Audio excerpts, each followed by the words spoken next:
We sailed into the Galapagos in 1882 under a Navy commission to rechart a scatter of eastern isles. But from the moment our longboat grated against the black cliffs, I felt the hair on my neck rise. The men muttered that they had been watched ever since we dropped anchor, and the journals we kept would not let the unease rest. We were a small survey party, myself as ensign in charge of observations, Lieutenant Carver my superior, Mr. Ambrose the naturalist, 4 seamen drawn from the brigantine's watch, and an Ecuadorian boatman called Mateo, who knew these waters better than any chart. Our vessel rode at anchor a league offshore. Her chain rasping when the swell turned, we lowered the longboat with oars muffled in canvas, carrying our instruments and stores. Upon the beach, I set the theodolite upon its tripod to take horizontal angles, and laid out the sextant and chronometer for meridian checks. Mr. Ambrose brought specimen jars and a net, and in a chest we kept barometers, acid vials, and salted provisions, hardtack, salt beef, and a few tins of preserved vegetables for our long days ashore. The cliffs themselves were the first to make unease corporeal. Basalt pillars collapsed into ledges and caverns. The stone was black and slick with bird guano, and it gave off a sharp, sour tang that stung the throat in the noonday wind. Frigate birds wheeled above, their cries hard as old coin, and the sun threw cliffs into seams of white and deep shadow where the sea had bitten. We took bearings at 7 in the morning, and again at 2. I set the chronometer against lunar observations to reduce longitude as Lieutenant Carver paced the shore, peering up through the shade of his hand. The men spoke in low tones. "Something looks down at us," Mateo said once, squinting along a slit between rocks where a dozen auklets nested. He pointed to a narrow ledge midway up the face, where, if one looked long enough, one fancied a pair of dark hollows. No bird sat there. Later, Mr. Ambrose found feathers unlike any we catalogued, paler with a coarse barbing, ensconced in a crevice, and tasting to his touch of a mineral salt beyond ordinary guano. He packed them in a jar and made a careful note in his ledger, the pen nibs scratching as if to secure the fact against later denial. We took soundings with the lead and line near the surf and set the theodolite upon a promontory to fix the coast for the Admiralty charts. On one of my sightings, I observed a smear upon the cliff that was not rock, a long, shallow groove, as if something great had drawn a palm along the face. The sea wind had smoothed and dried the edge. There were faint striations, as though talon met stone. I recorded the bearing, the time, and took a photograph on the plate camera we had shipped for record, its glass emulsion heavy and queerly slow to our modern sensibilities. But when we developed the exposure ashore, the smear remained only as a darker darkness, refusing definition. At dusk, we made camp in a lee where the cliff offered scant shelter. We racked our instruments inside a canvas tent and lashed the theodolite cover to a peg. Around the supper of salted beef, the men were quieter than the day had permitted. Mateo hummed an old refrain, half to steady the night, and half because custom demanded it. Lieutenant Carver paced the little cleared area, cigarette smouldering between 2 fingers, counting the time till first watch. The low swell hissed against rock, and the whining of insects rose from cracks below. It was during the second watch that Private Hobbs, a broad-shouldered seaman, came to me with his face white and his hands trembling. He said he had seen a figure at the cliff rim, tall, loping into the shadow, stopping to look down as we do at a harbour upon a map. He could swear to the set of its head, to the way it held itself. Matteo confirmed a scarlet glint he had seen among the shadow, as of a throat or something else catching the last of light. We took no arms save cutlasses for the boat. Our commission had no warrant for a hunt. Nevertheless, Lieutenant Carver ordered 3 of us to make a circumspect reconnaissance at first light and to bring back a full report. I went to my journal that night and wrote measured lines of what I had seen and what the men had said, for paper keeps truths in a manner speech does not. The chronometer's tick sounded too loud in the little tent. Outside, beyond our lamp, the cliff kept its dark watch, and the sea kept its brine, and I could not rid myself of the sensation, distinct and physical, that eyes answered ours from the rock. At dawn, we would go to take new bearings, to draw nearer that ledge, and to find what, if anything, had been watching from the cliffs. The Navy had commissioned us to chart these coasts and to reduce to measured angles and numbers what men here spoke of only in superstitious whispers. We landed beneath sheer basalt cliffs streaked with guano. The sun burned hot, but a thin garua would sweep in off the ocean and leave a chill that clawed at our collars. Local seamen and a passing whaler warned us, in hushed tones, that men who lingered on those ledges felt as if something watched them from the rock. I set down the plane table and screwed the alidade tight while Bosun Hale ran the sounding line and called the depths at every fathom. Our chronometer read, steady, the sextant gave proper altitude to the sun. By noon, we had fixed a line of bearing that would serve the Admiralty charts. Instruments are honest things, and I trusted them as one trusts a man who has grown old at his post. Yet, even as I took azimuths, the sensation of being observed pressed at the back of my neck like the hand of someone who will not leave. The men unloaded theodolite tripod, barometers in their leather cases, spare candles, tins of pemmican, and a keg of lime juice that the surgeon insisted upon. Canvas and hemp smelled faintly of salt and tar. The smell of guano was sour and sharp and clung to boot sole. We beat lines onto the basalt to secure the boat. A petty officer, Domingo, a Galapagueño who had worked with whalers, lingered at the water's lip and would not look up. He told us stories in the low voice sailors use for telling things that might wake the sea. It sees the ledges first, he said, then the man. Not like a bird sees, senor. Like a man sees a shadow he cannot lift. We set watches. One party climbed the nearest terrace to measure its prominence and to set a triangulation point. A rope ladder, a coil of line, a small hammer and chisel. These were our tools as much as the sextant. Men moved with the economy of habit, fingers busy even when their faces wanted to look elsewhere. When Corporal Mendes reached the foothold where the basalt cleft formed a shelf, he paused, hand on his pick, and laughed nervously. "Cold," he said, though his shirt was wet with sweat. I noticed his hands trembled while he scribed our numbers into the field book.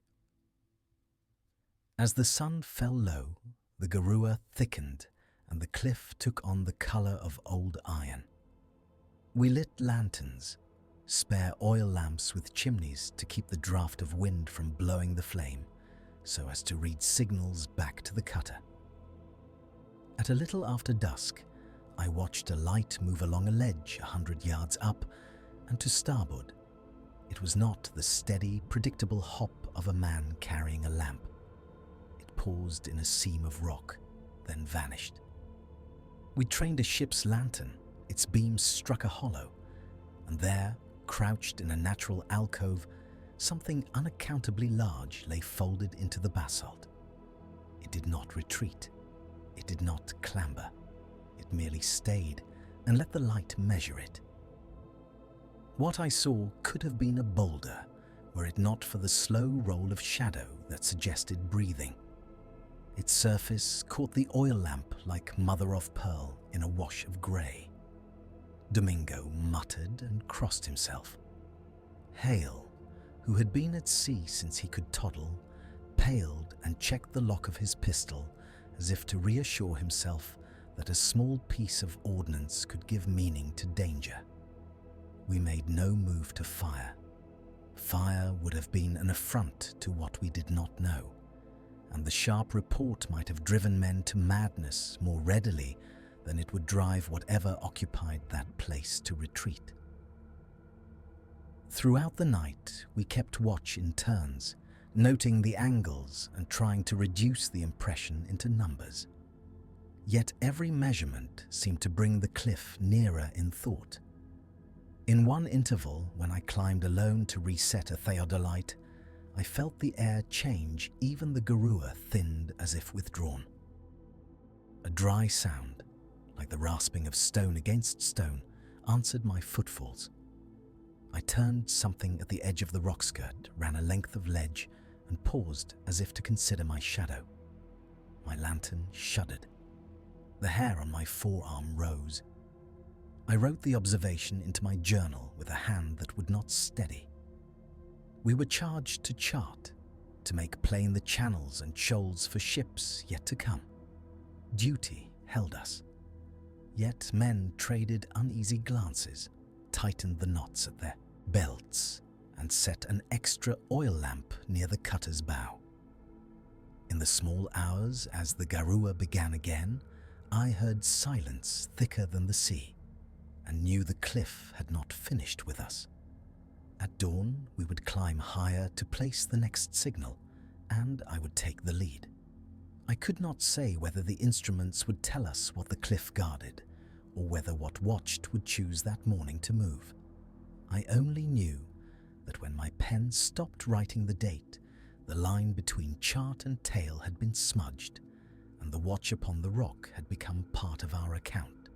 We had been commissioned by the Navy to chart these headlands in the autumn of 1882, sent ashore with theodolite, sextant, chronometer, and a small stock of specimen jars to fix bearings, soundings, and a naturalist's records.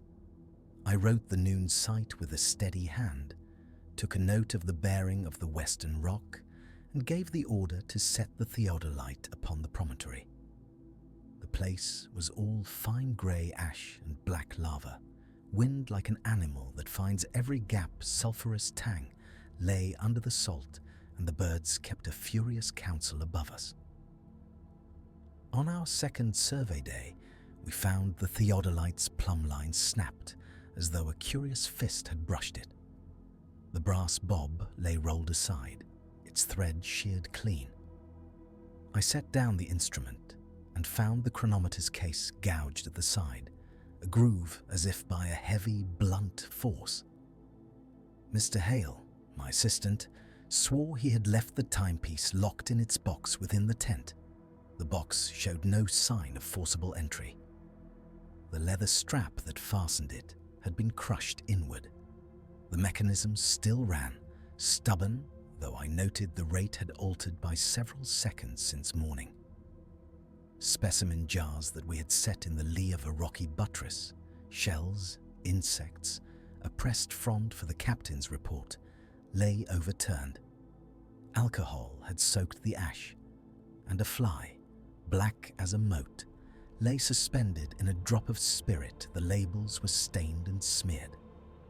One of the jars had been cracked about the rim, though the glass nowhere bore a clean nick such as from a stone. The men stooped to write them with steady hands, exchanging small, hard looks. We were a naval party trained to take weather, to read chronometers and theodolites without willing falsehood. The shares and lines of our faces are used to the discipline of proof. None of us took to wild conjecture that hour. Footprints in the fine ash skirted the cliff edge where no human path existed.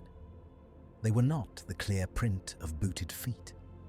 Rather, They were a series of shallow depressions, elongated, spaced with an odd regularity, like the prints of some animal that moved with the deliberation of a creature used to the wind.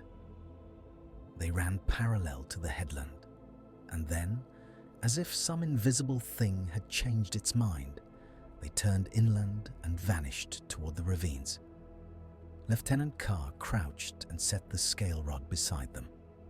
The men took measurements in the manner of any survey, fingers and eyes exact. Mr. Morales, whose hands have kept many a line and knot aboard ship, touched one and drew back with a silent curse, for the ash stuck to his glove as if warmed and slightly damp beneath. The light fell early. By dusk, a low, stuttering cry rose from the ravines, not like any tern or shearwater I had heard, nor the monotone croak of landfowl.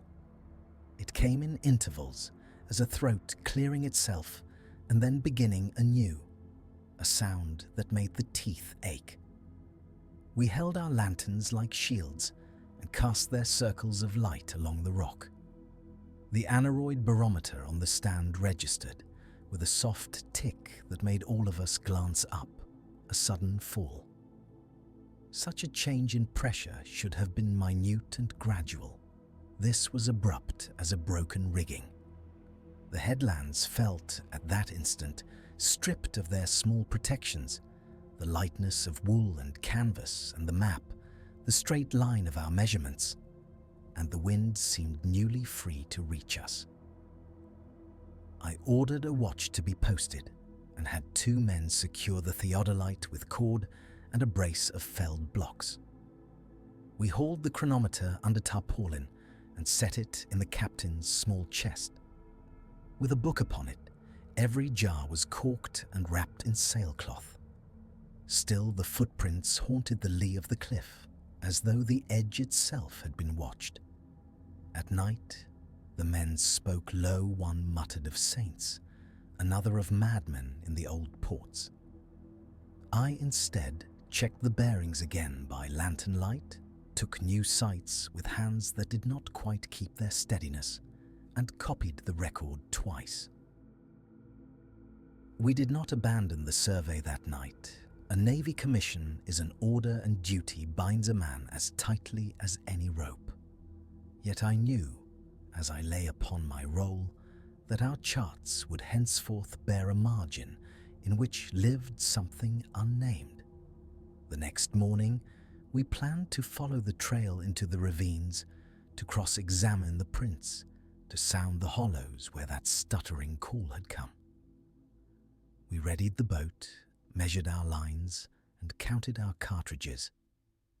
The ash lay cold beneath our boots, and the headlands kept their secret, as though something very old watched from the cliffs.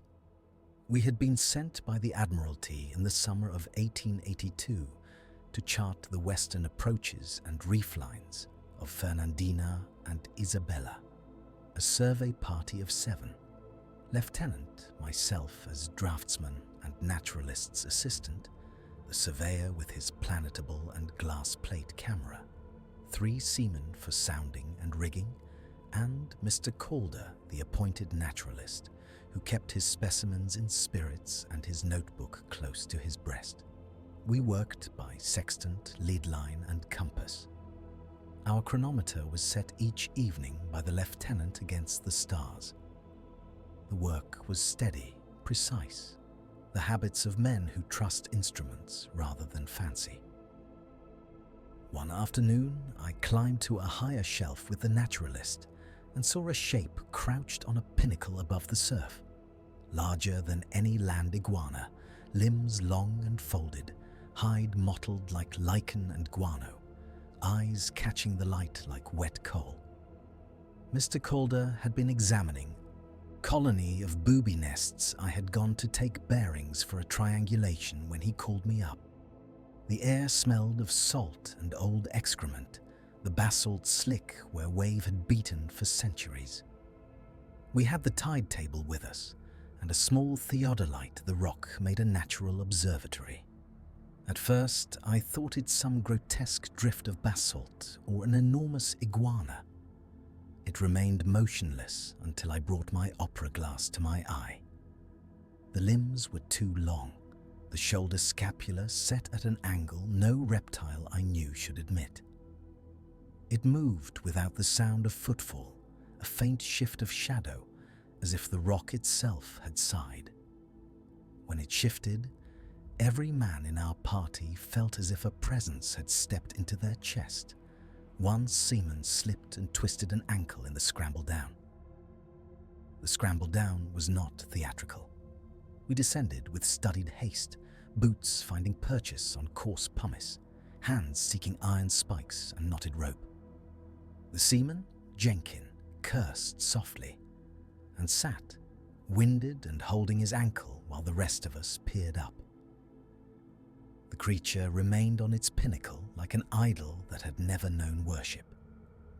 Mr. Calder adjusted his spectacles with a slow, professional hand and made a careful note.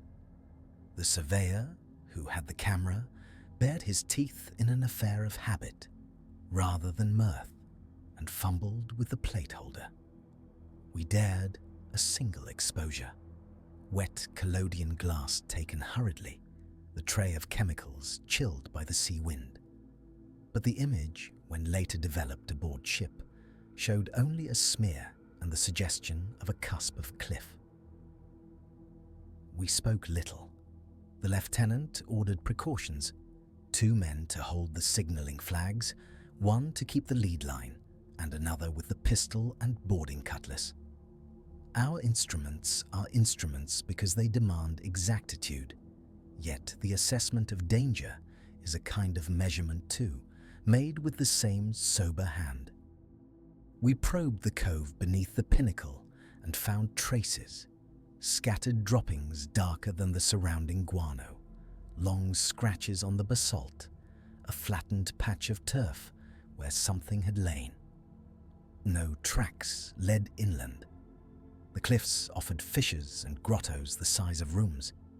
A gull wheeled and cried as if to point. It was not curiosity alone that bound me there, but the ledger of duty, to chart, to note, to collect. Calder gathered a sample of the droppings, wrapped it in paper and tied it with twine. We boxed a scrap of hide we found snagged upon a sea-splintered root and stowed it in spirits of wine. The seaman's ankle was bandaged with a narrow webbing. He limped, pale and steady, and refused to be left alone. The lieutenant made the log entry with a rigid hand, his writing the most worldly of our measures against whatever this thing was. As dusk fell, the surf became a darker cloth, and the pinnacle itself was little more than a silhouette. The watcher, or whatever name would fumble its way into later retellings, did not descend to confront us. Instead, from somewhere in the cleft of rock, there came a risible sound, neither wholly animal nor wholly wind, a sorting of bones, a rasp, a long inhalation that set our teeth on edge. We returned to the cutter with the tide and the injured man, oars biting the black water, and the island slid behind us like a page turned too quickly. We made sail that night under a sky unconcerned with our perplexities.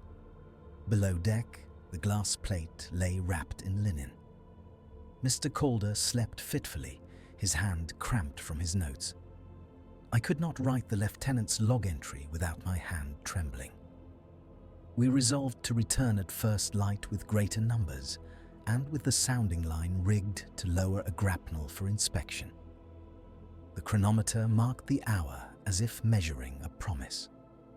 The island kept its secret. We beat a hasty retreat to the brigantine under a sky that had been kinder in the morning. The wind came off the Pacific colder than its latitude warranted, and the spray threw itself like fine glass against our faces as we pulled the damaged skiff alongside and lashed her to the davits.